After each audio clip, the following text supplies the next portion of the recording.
When you say Green Boracay, it doesn't mean only sunny. Green Boracay means sometimes rainy, sometimes different types of green weather. So I want to welcome everyone. And together in the group, I'd like to welcome our architect Mel Ponzalan from PGBI is here, and also architect Denise Castro, our architect in record.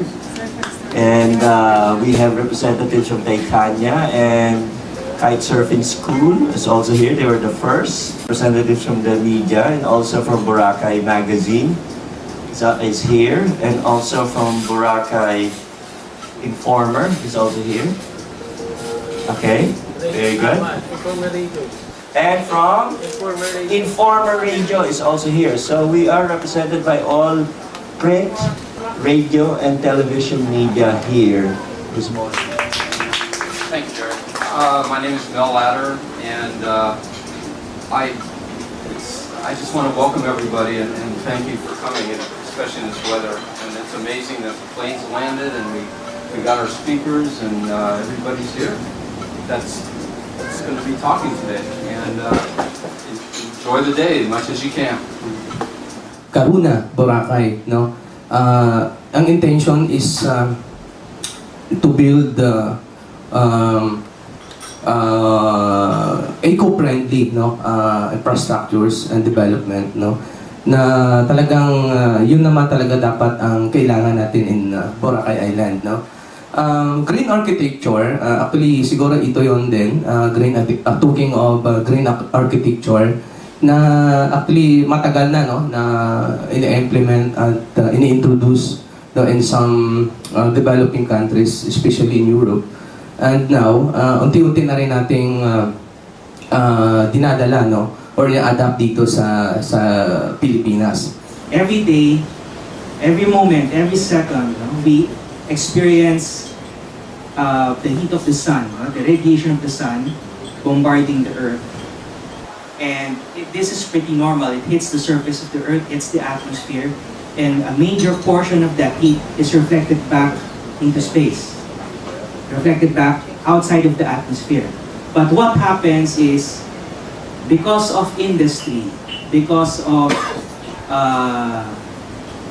industrial revolution, because of vehicles, because of power plants, over time, there accumulated massive amounts of particulates, of gas particulates, of carbon emissions, greenhouse gas emissions around the atmosphere that created a blanket. And therefore, the heat that hits the earth, the major portion that's supposed to go back outside the atmosphere is reflected back into the earth a number of times over. So that's why we have global warming or the greenhouse effect. And because of that, there are already some changes with regards to the polar caps, with the landmass of the ice shelves melting, that's contributing to the rising of sea levels, etc. So we are experiencing adverse effects of it. All because of this. You may wonder, what would buildings have contributed to this? This is a smokestack. This is a smokestack of a power plant, a coal-fired power plant. And we have this, this is an example in Masinloc. It still uses coal because it's cheap. It's cheaper. And this is what we have all around the nation. And imagine the demand of electricity, the more that coal will be needed, the more that there will be emissions like this. And you can imagine the smoke going up to our atmosphere and having all those particles form that blanket. And also, we have contributed much to the environment.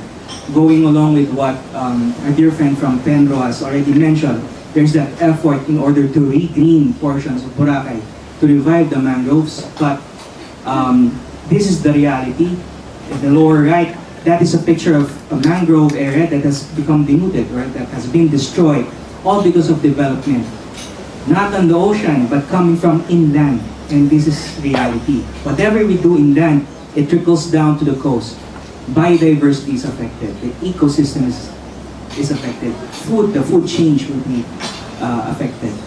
Also, what is the kind of water that we spew out, that we discharge from our buildings? And again, with Boracay, Boracay is a critical area. This will go out into the forest, the remaining forest, go out into the sewers, go out into the coastline. And the trash going here right now, well, because of the storm, it had dug out some of the trash that has been there, probably submerged since last year, but now it has been exposed. And these things will also contribute to the destruction of the coastline, to the mangroves, and to everything else. Everything is like a chain. Everything is interlinked. And it's been said that with every increase in carbon emissions in the atmosphere, they're attributed is an increase in temperature. And this is what we are supposed to watch out for. And it's been identified that carbon emissions, the main contributor, are buildings. So, we have to do something about it. Because everything is in our hands. And what we are doing right now, we are burning the earth. So as a conclusion, green buildings are necessary in a sustainable environment. As I said, it's not only DNR.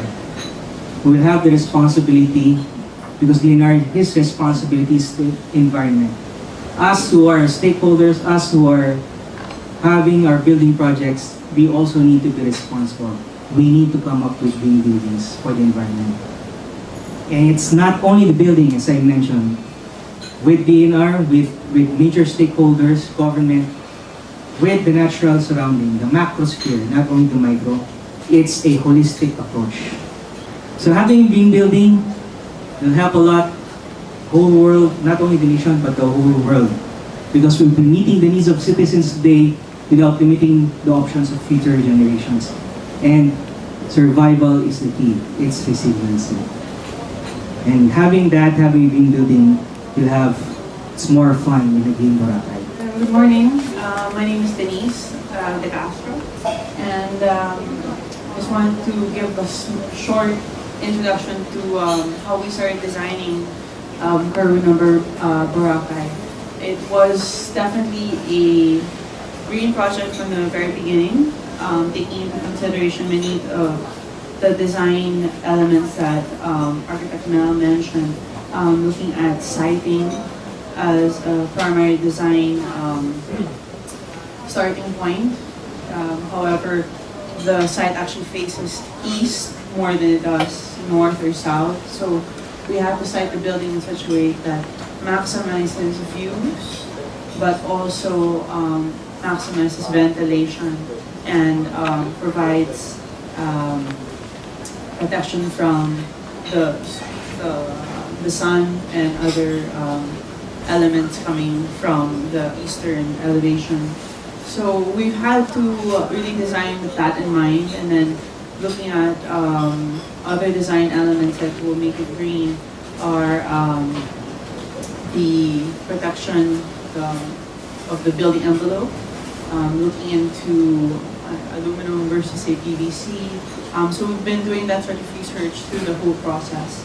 And right now, the building, I think, is still undergoing a lot of thought into becoming, a thought and design as a green building. But I think eventually it will pass the certifications required by the Green Building Initiative, especially with the cooperation of the project owners, all the stakeholders, the other designers involved, and also with the help of Architect Mel concerned with the project. We are all here because we are part of our beautiful Boracay community. This is not just a one organization event. This is a consciousness raising that we're looking at. And what I want to say is that when we started doing this, it was more of an idea, but I think it's beginning to evolve. It's getting a life of its own. And one of the concepts that came out was, is there a green island in the world today? Meron na ba? Yes. Architect, which island would that be? There are many actually. Many. Yeah. So I think what we could do is put our island, Boracay, not just having green buildings, but can we position ourselves in the map of the world as a green island? Now I know there's still some ways to get there. I know you're very aware, we are very aware of the very many issues that we are working with, no? The other day there were floods, etc. So there's still a lot of infrastructure issues. But I think it begins with a concept, with an idea. And so there is no coincidence why you are here, even with the storm and the wind and the rain. Nakarating po tayo, you made it here this morning. And there's no coincidence to that, because I personally believe that we perfectly are here, the people who are here, no, Blossom, Nini, who are here this morning, Doctor, Sir, manager from the back are here, Boracay Mag and so on, is because we have some level of consciousness, awareness, if not a desire to make this happen in our community. So it begins with that. And with that thought, there will be many obstacles for sure. Part of the process are obstacles, but how does it work? It works with an awareness and a thought that it is possible. That it is possible that we can make this happen. In what organization? Steve Dornan, Boracay Wildlife Expo, and I thought it was very interesting, and of course, being with a wildlife exhibit, concerned about the environment. Very good. Sir, want to say something? Hi, I'm Francis Jordan from Boracay Wildlife Expo too. And I think that everybody should contribute so that everybody would, everybody will earn more money here in Boracay. Basically, if all the concerns like flooding and such are Very much so. issues are addressed. Very good. Thank you. I am Harold Minel from Boracay Magazine. So I think this is our responsibility, and we are very thankful for this opportunity that we are invited also and being enlightened with this talk. And I think this is what we need, not later, not now. Thank you. Very good. I'm very excited to see how this initiative will turn out, and I'm very interested in how to help us. Okay. Sir, ma'am. Good morning, I'm Melvin from Branson to Metro Bank. I think what is important is we have to preserve and protect what is left around us, and be a responsible citizen of Boracay. Very good. Hi, I'm Greg Masidungan, interior designer, and this is just the start of everything here in Boracay, so let's support it. Want to say something, sir? Ma'am, Blossom, say something. Hi, I'm Blossom Salong. I'm just a resident here. I think it's very interesting to have a building to be developed like Karuna, because I think this would be a start for other developers to develop something like this for Lalo.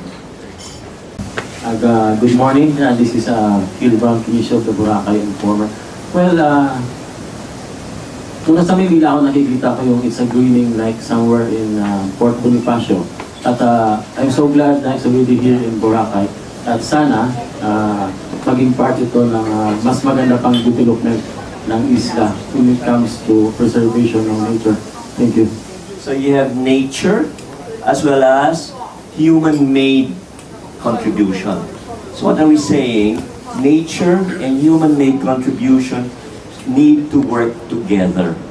It's not one or the other, because we, in our short lives here, in our planet, in our island, are here for a short term. So we need to look at that long term.